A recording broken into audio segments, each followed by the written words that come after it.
semejuah-juah. Kiranya kamu semua permata kami yang dikasihi oleh Tuhan kita Yesus Kristus ada dalam keadaan baik-baik saja dan sehat selalu. Malam ini kita berjumpa dalam acara PA Permata kita di bulan April tahun 2020 setelah beberapa hari yang lalu kita baru saja merayakan Paskah.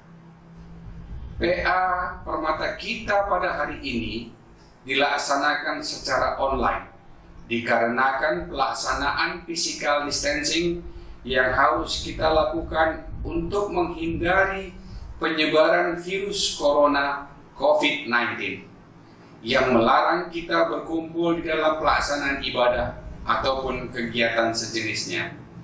Tetapi walaupun demikian tidak mengurangi makna dan berkat Tuhan yang akan kita terima atas firman Tuhan yang akan disampaikan pada malam hari ini.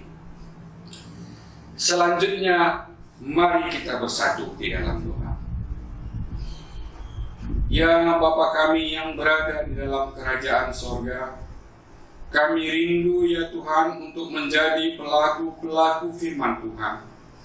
Kiranya Bapa mau menolong kami, menguasai hati dan pikiran kami, menguasai hati kami, melembutkan hati kami, sehingga kami boleh membiarkan diri kami diajar, dikoreksi, dan diperbaharui berdasarkan kebenaran firman-Mu ya Bapa. Tolonglah kami ya Bapa, kiranya firman-Mu boleh menguasai hati dan pikiran kami, bahkan seluruh hidup kami, dan kami sungguh boleh melakukannya dalam seluruh aspek kehidupan kami. Amin. Adapun tema PA kita malam ini yaitu benih Simahuli entah sesa. Kita juga diingatkan akan hari ulang tahun KKR yang ke-125 tahun.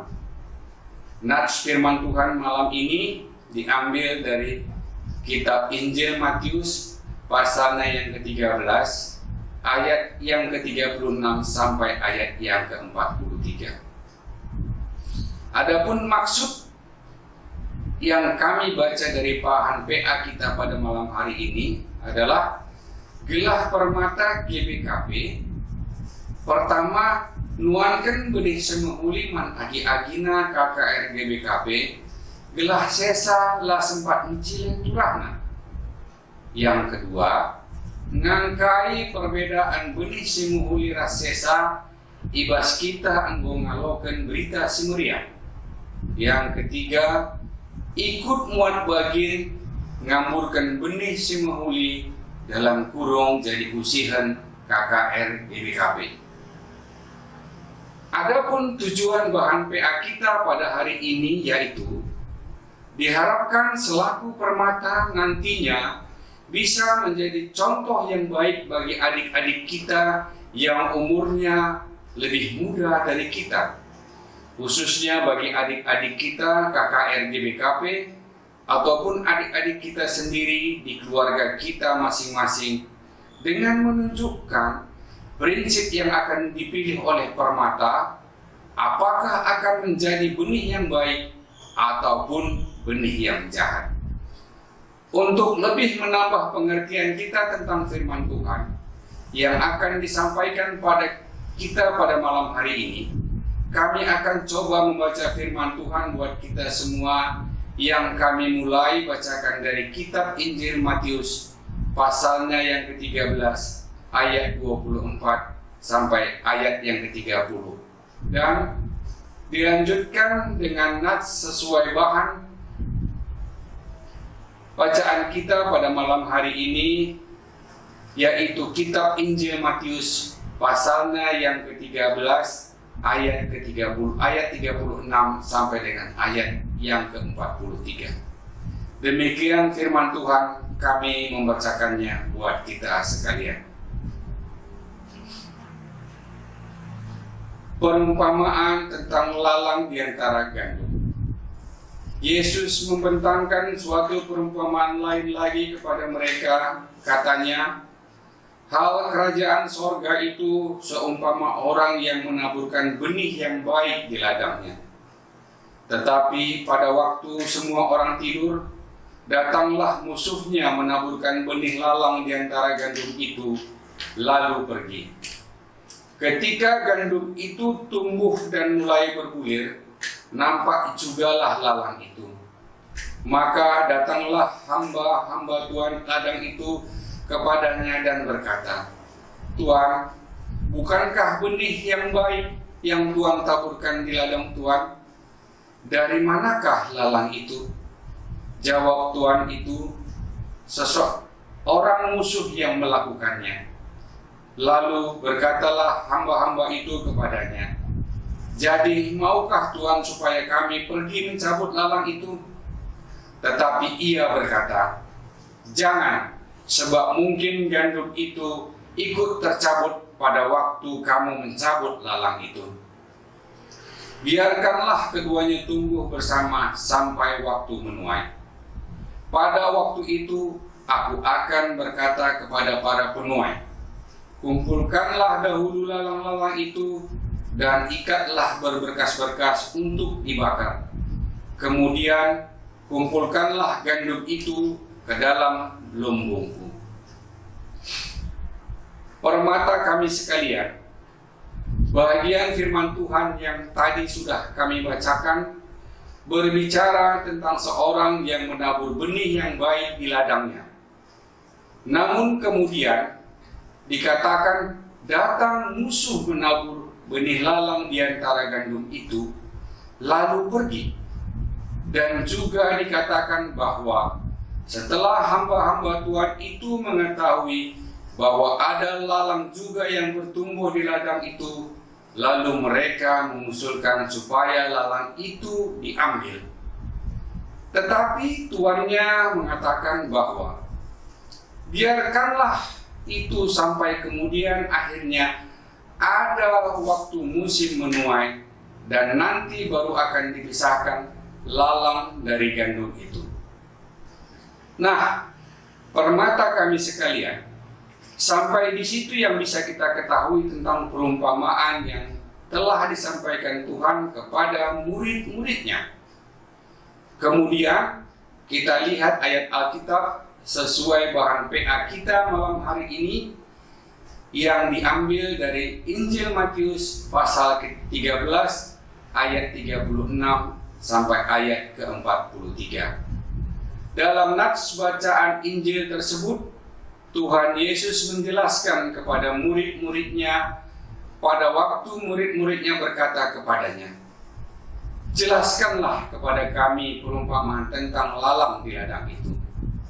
Untuk itu, saya akan membacakan buat kita semua Injil Matius pasal 13 ayat 36 sampai dengan ayat ke-43. Penjelasan perumpamaan tentang lalang di antara gandum. Maka Yesus pun meninggalkan orang banyak, lalu pulang.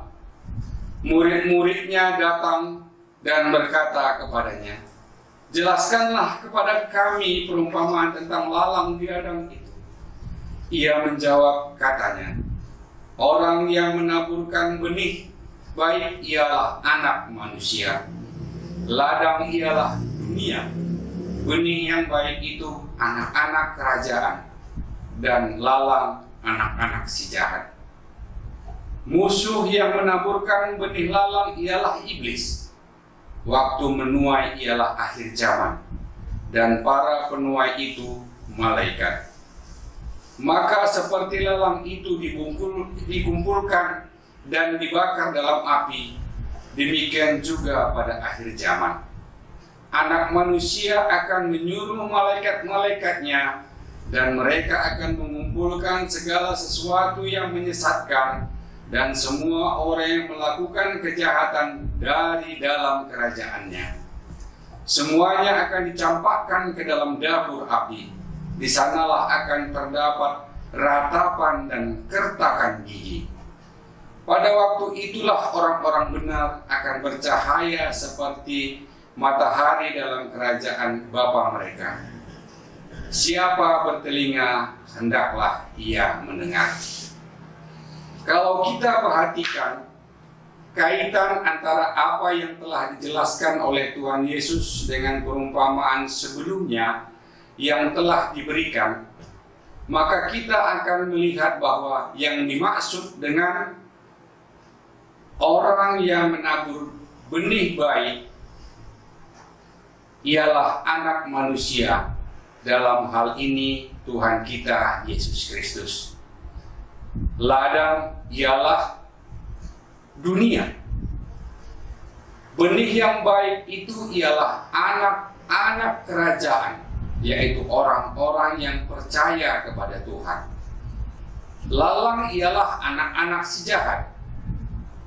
Musuh yang menaburkan benih ilalang ialah iblis.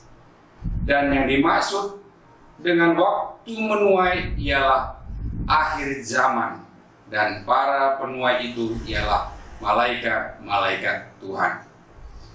Di dalam firman Tuhan yang telah disampaikan kepada kita bahwa dikatakan Tuhan yang menabur benih gandum tersebut membiarkan baik gandum maupun lalang tersebut untuk tumbuh secara bersama-sama sampai nanti tiba saatnya untuk menuai. Pada saat menuai itulah akan dipisahkan mana yang merupakan ilalang yang siap untuk dibakar dan mana pula benar-benar gandum yang akan disimpan dalam lumbungnya. Demikian maksud dari perumpamaan di atas, bahwa di dalam kenyataan kehidupan yang kita jalani di dunia ini, Tuhan mengajarkan kepada kita bahwa kejujuran, kebenaran yang telah ditunjukkan dan diajarkan oleh Tuhan bagi kita anak-anak Tuhan akan terus diperhadapkan dengan kejahatan-kejahatan, ketidakjujuran dan dosa, yang semuanya itu merupakan pekerjaan daripada iblis. Tuhan mengizinkan orang-orang yang di dalam kehidupannya lebih cenderung untuk melakukan perbuatan dosa hidup berdampingan di tengah-tengah kehidupan anak-anak kerajaan yang selalu mendengarkan firman Tuhan. Situasi tersebut menjadi fakta bahwa sering kita lihat dan alami, di mana kita susah untuk membedakan mana orang-orang yang benar yang diumpamakan seperti gandum dan juga mana orang-orang yang jahat yang diumpamakan seperti ilalang. Karena seringkali bahwa orang-orang yang jahat tersebut terlihat seperti orang-orang yang baik. Oleh karena itu, bagaimana dengan kita selaku permata GBKP melihat kondisi tersebut? Apakah kita bisa menetapkan diri kita benar-benar jadi benih yang baik? Selaku rudang-rudang atau bunga masa depan gereja, permata GBKP harus secara mantap menyatakan diri bahwa permata adalah benih yang baik, sebab kita semua ini adalah anak-anak Tuhan. Karena itu perlu diperhatikan adalah bila nanti sampai waktunya untuk menuai, maka kita semua akan terseleksi apakah kita benar-benar adalah anak-anak kerajaan. Memang sering menjadi masalah bahwa di dalam proses pertumbuhan kehidupan, kita cenderung dikuasai hal-hal yang tidak baik, sehingga iman percaya kita kepada Tuhan menjadi lemah. Hal ini menunjukkan gambaran secara umum bagaimana sebenarnya kita dibungkus oleh kejahatan yang lebih berkuasa di dalam kehidupan kita. Jadi, pada hari ini kita diingatkan kembali bahwa kita harus tetap menjadi benih yang baik, menjadi anak-anak Tuhan. Walaupun di sekeliling kita banyak lalang-lalang yang akan mengganggu, kita harus tetap berjuang untuk mempertahankan hubungan kita dengan Tuhan, sehingga apabila tiba saat untuk menuai, kita bisa terpilih menjadi anak-anak kerajaan Tuhan. Itulah tugas kita. Kamu anak-anak kami, adik-adik kami selaku permata GBKP. Sehingga kamu semua diharapkan tidak saja menjadi anak-anak Tuhan yang baik bagi dirimu saja, tetapi juga bisa menjadi contoh bagi generasi penerus GBKP di bawah kamu, yaitu anak-anak KAKR GBKP. Demikianlah firman Tuhan yang bisa kita terima pada hari ini. Berbahagialah orang yang tetap setia dan menjalankan firman-Nya di dalam kehidupannya sehari-hari. Sebab firman Tuhan mengatakan, siapa bertelinga, hendaklah ia mendengarkan. Selamat ulang tahun buat KKR yang ke-125 tahun.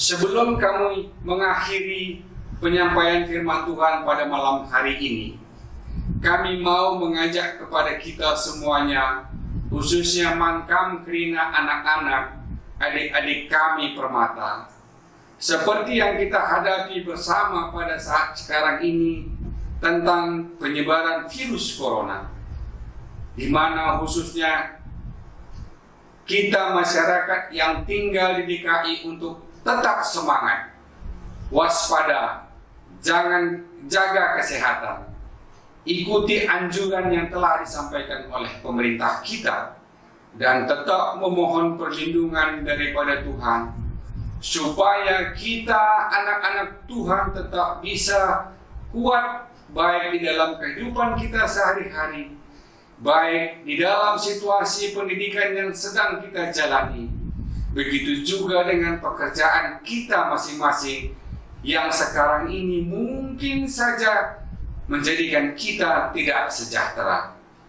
Untuk itu, kita harus lebih mempererat hubungan kita dengan Tuhan, sehingga kita semua bisa melalui masa-masa yang sulit ini, yang kita tidak tahu kapan akan berakhir. Tetap semangat, Tuhan memberkati. Amin. Mari kita berdoa. Bapa kami yang berada di dalam kerajaan sorga, kami mengucap syukur ya Tuhan atas firman Tuhan yang boleh tersampaikan kepada kami pada malam hari ini. Biarlah kiranya ya Bapa, firman Tuhan tersebut bisa menjadi berkat bagi kami dan lebih mengajari kami bagaimana menjadi gandum yang baik, menjadi anak-anak kerajaan Tuhan. Kami menjadi lebih tahu ya Bapa, bahwa di dalam kehidupan yang kami jalani, Tuhan mengingatkan bahwa kejahatan akan selalu ada di sekitar kami, yang menjadikan kami harus lebih waspada dan kami harus lebih mendekatkan diri kepadamu ya Bapa. Bapa, pada malam hari ini kami juga berdoa untuk mohon perlindungan dan penyertaan daripada Tuhan di dalam kami menghadapi penyebaran virus corona ya Bapa, yang sekarang ini sedang terjadi di negara kami, khususnya di kota di mana kami berada ini ya Tuhan. Kami tidak tahu bagaimana cara yang terbaik untuk terhindar dari penyebaran virus tersebut, dan kami juga tidak berdaya untuk melawannya ya Bapa. Tetapi kami yakin bahwa selaku anak-anak kerajaan Tuhan, Engkau akan selalu melindungi kami, sehingga kami bisa melewati keganasan penyebaran virus corona tersebut ya Bapa. Demikianlah doa kami yang jauh dari sempurna ini kami panjatkan ya Tuhan. Kiranya Engkau juga berkenan menghapuskan dosa kami, baik yang sengaja ataupun tidak sengaja kami lakukan, supaya kami layak menjadi anak-anak Tuhan. Di dalam nama anak-Mu Tuhan kami Yesus Kristus, kami telah berdoa dan mengucap syukur. Amin.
serta